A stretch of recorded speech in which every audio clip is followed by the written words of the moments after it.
In this video, I want to look at more changes with the sine function. And this time we will have some more complicated changes. So when dealing with the sine function, one of the easiest changes if you just have an amplitude out front. So the period's going to stay the same. The key points are going to stay the same, except for those max and mins will change.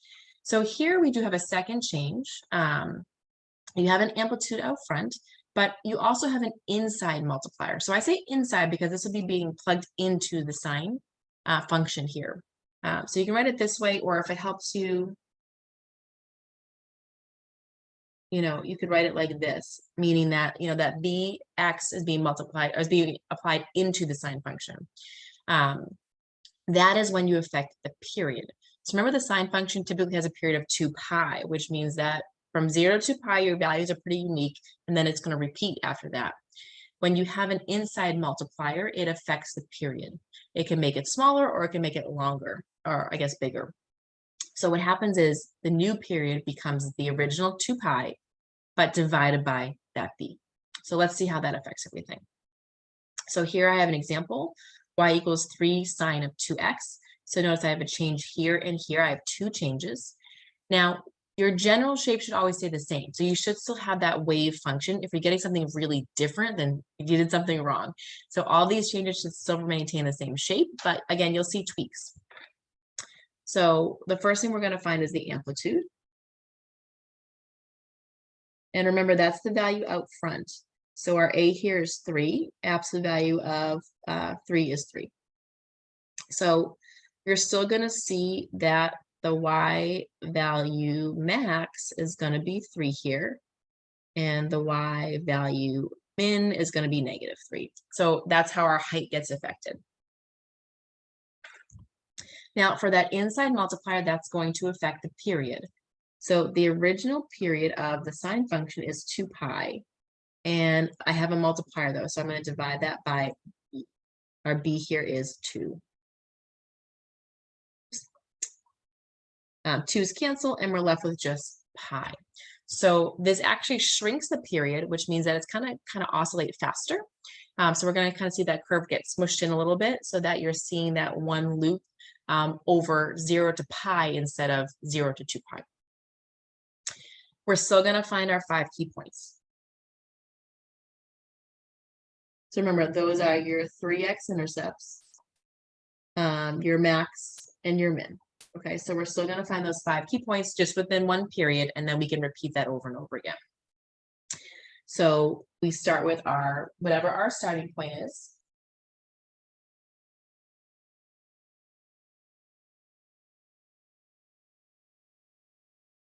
Now, your cycle for the sine function typically begins at 0. This could change, and I'll show you an example of that. That would be a different kind of change. I'll show you what that looks like in a little bit. But if you don't see that, if you just see multipliers, your cycle begins at 0. And then for your first point, remember, we're going to go ahead and add in whatever this is. Oh, sorry, I'm skipping a step here. I have my period. I'm taking my period and dividing it by 4. So my period is pi dividing by 4. So we're going to add pi over 4 each time. Excuse me, I apologize about that. I was rushing ahead. So we're adding pi over 4 each time. So our second x value is going to be the 0 plus the pi over 4. And then we're going to go ahead and do it again. So again, this will be our first point. We don't need that many points. We'll do the second one. This will be our third point. So I'm going to do it again. I'm going to add another pi over 4. So my third point will be pi over 4 plus pi over 4, which is 2 pi over 4, so pi over 2.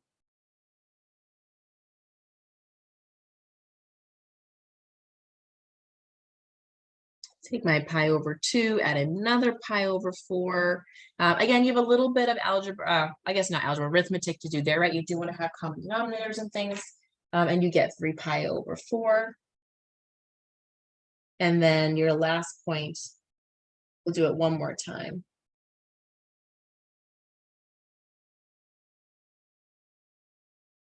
With 4 pi over 4, which is just pi.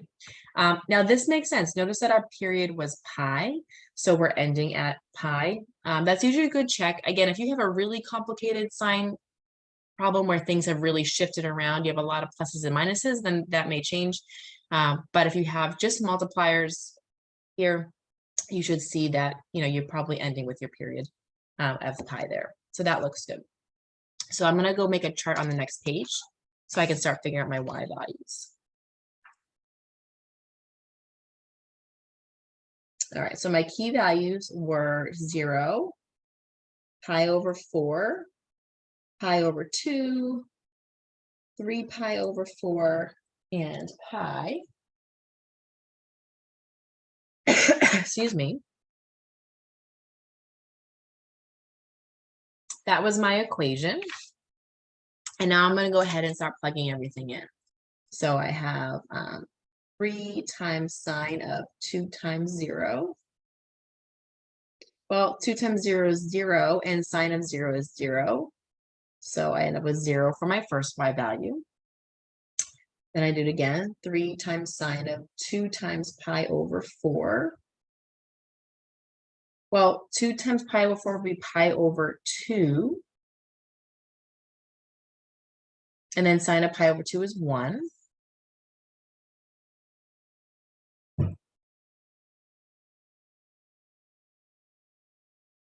Two times pi over 2 is pi, and sine of pi is 0.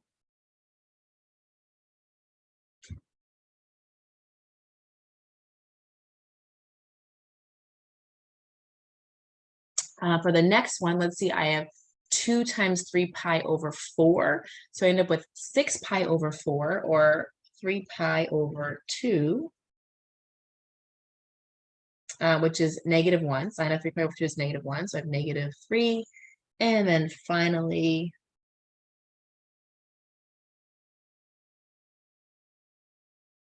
sine of 2 pi is 0, so 3 times 0 is 0.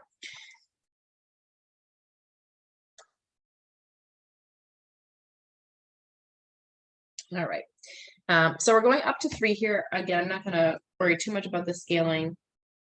Say that's 3, that would be 2, 1, 2, 1. Just trying to be consistent because I'm drawing it by hand. And then let's put our key points in. So I start at 0. My next key point is at pi over 4, pi over 2, 3 pi over 4, and pi. The only thing is if you go back to this question, it did ask us to graph from 0 to 2 pi. And I only have pi here. So I'm going to keep that in mind as I continue in a little bit. So let me graph this first, what I already have. So my first point was 0, 0. And then at pi over 4, I'm up at 3. At pi over 2, I'm at 0. 3 pi over 4, I'm at -3. And then I'm back at 0 at pi.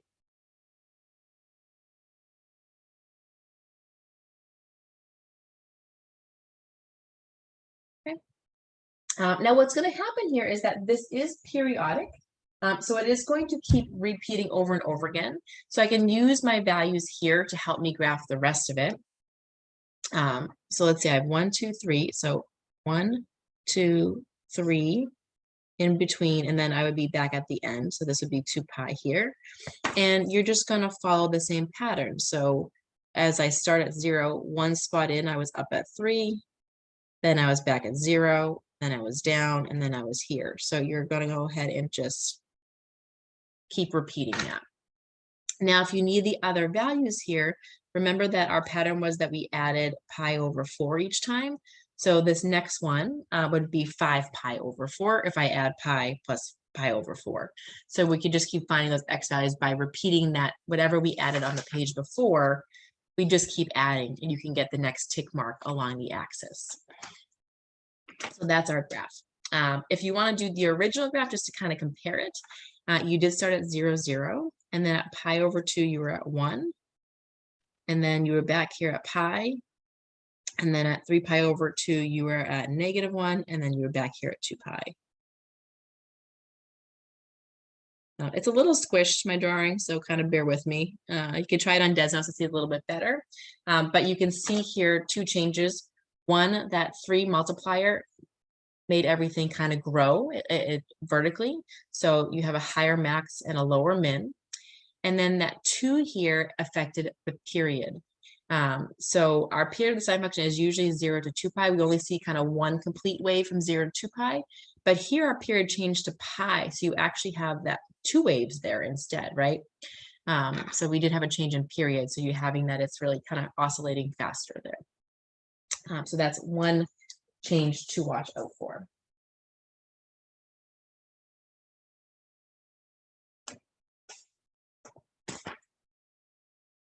Okay. Let's do another one. Again, we're going to kick it up a little bit here. So let me give you the general function again.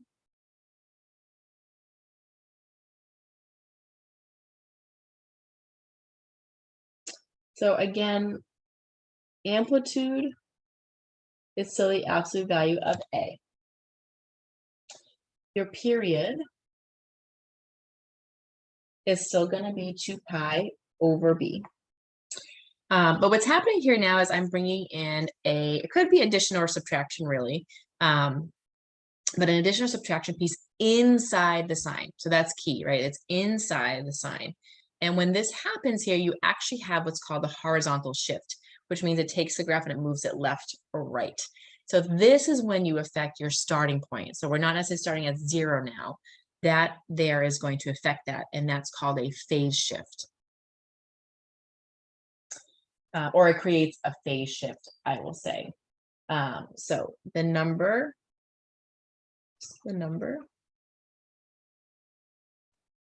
C over B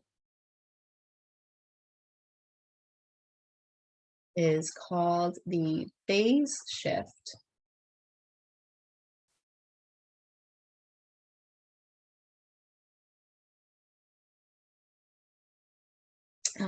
And it gives the new starting point of the cycle instead of x equals 0.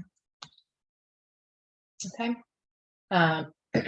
What happens is if C over B is greater than 0, you start to the right.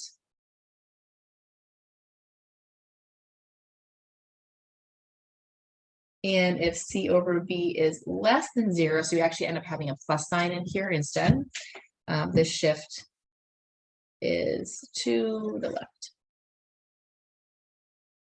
Okay, so again, this is getting more complicated, and I do still always recommend checking with Desmos at the end. So you should understand what each piece means and represents, and have a general idea, of course, of how this is all affecting the graphs. But technology is really great. We do use technology a lot in mathematics, and it's okay. So I still recommend, being able to do it by hand, yes, recognize, okay, that's my amplitude, it does this.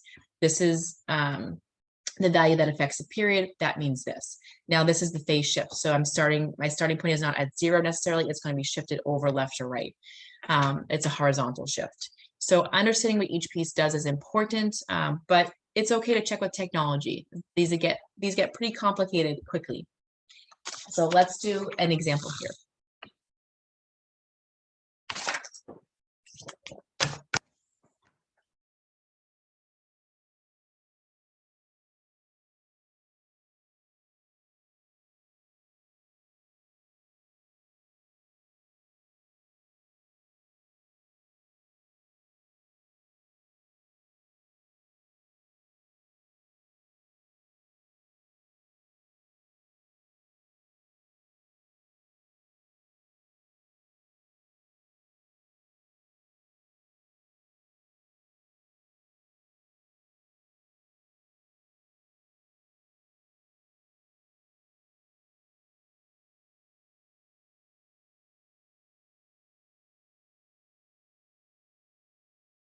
Okay, so here's our graph. You can see it's a lot more complicated now, right? I still have that sine curve, so I'm still expecting a wave, but I've made some tweaks to it. So I'm going to find the amplitude, period, and phase shift. So amplitude is your easiest one. That's the value up front, which is the 4. Absolute value of 4 is 4. So again, what's going to happen here is your y max is going to be 4, and your minimum y value is going to be -4 here.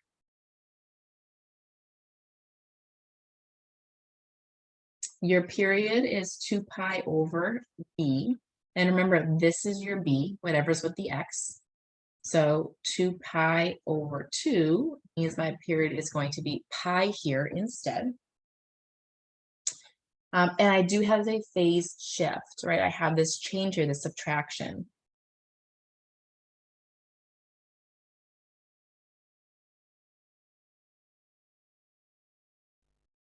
All right, so I'm a little careful here. This whole number is your c. So our c is 2 pi over 3, and then our b is 2. So you have a little bit of arithmetic to do.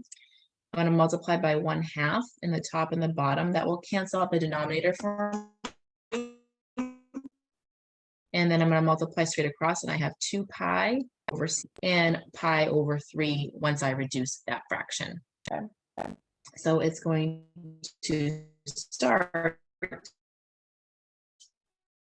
at x equals pi over 3 instead of at x equals 0. So my cycle, to clarify that, the cycle will start. Obviously, the graph still goes through x equals 0 because it's periodic. It's going to continue forever.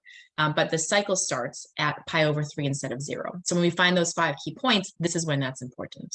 Okay. Your phase shift was positive here. So even though it's a minus sign, it kind of works backwards. When you're subtracting something, that shift is to the right. If you were adding, you end up getting something to the left. All right, so we're going to find our 5 key points. And again, I'm going to start with my first point is the cycle starts at pi over 3. And we're always going to add the period over 4. Period here is pi. So we're going to be adding pi over 4 each time. So for x2, I'm going to take pi over 3. I'm going to add pi over 4. Now, I'm not going to do this for every single one, but you do need common denominators. So for the first one, you would multiply by 4, or pi over 12. For the second one, you'd multiply by 3. And your next key x value would be 7 pi over 12. And we're going to go ahead and continue on.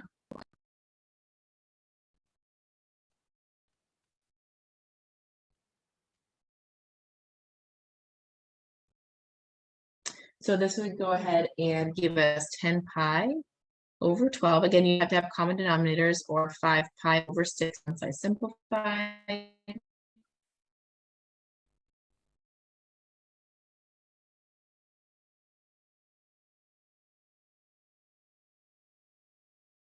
You can do common denominators at home here as well. And what you get is 13 pi over 12. And then for our 5th point, again, common denominator of 12 here, you would get 16 pi over 12. I can simplify that, and I get 4 pi over 3. So now I'm going to go ahead and make my little table.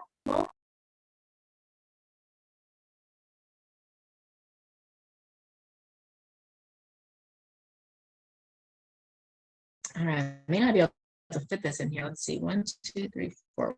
We'll have to squeeze it in. So my first one is pi over 3, and then 7 pi over 12, 6, 13 pi over 12, and 4 pi over 3.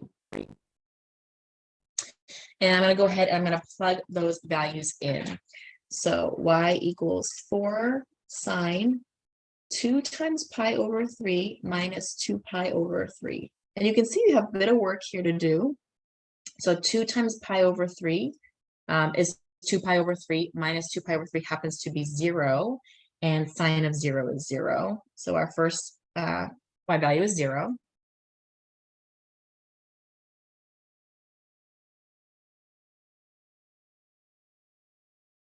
Okay, for the next one, again, you're gonna have a little bit more work here. So here I have 7 pi over 12 times 2. I get 14 pi over 12, and I can simplify that to 7 pi over 6.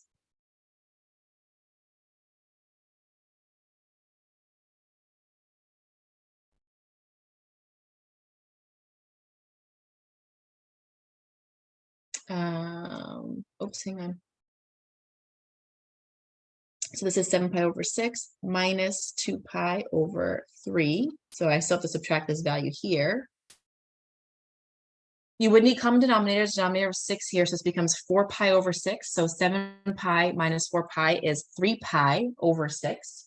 And that 3 pi over 6 is going to be pi over 2. So a little bit of work. And then sine of pi over 2 is 1. So 4 times 1 equals 4, running out of room there. And I'll do one more, but you're going to continue with the rest.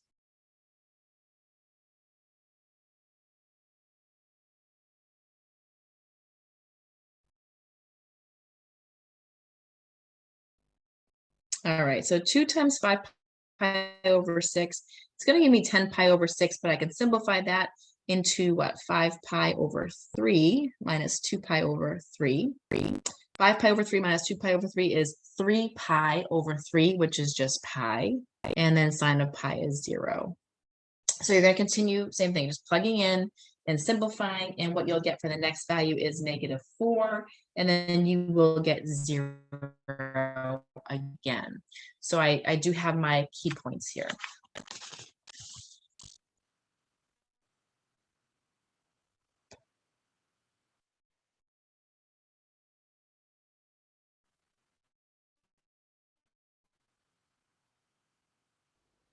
Why? Okay, so we'll do 4 and -4.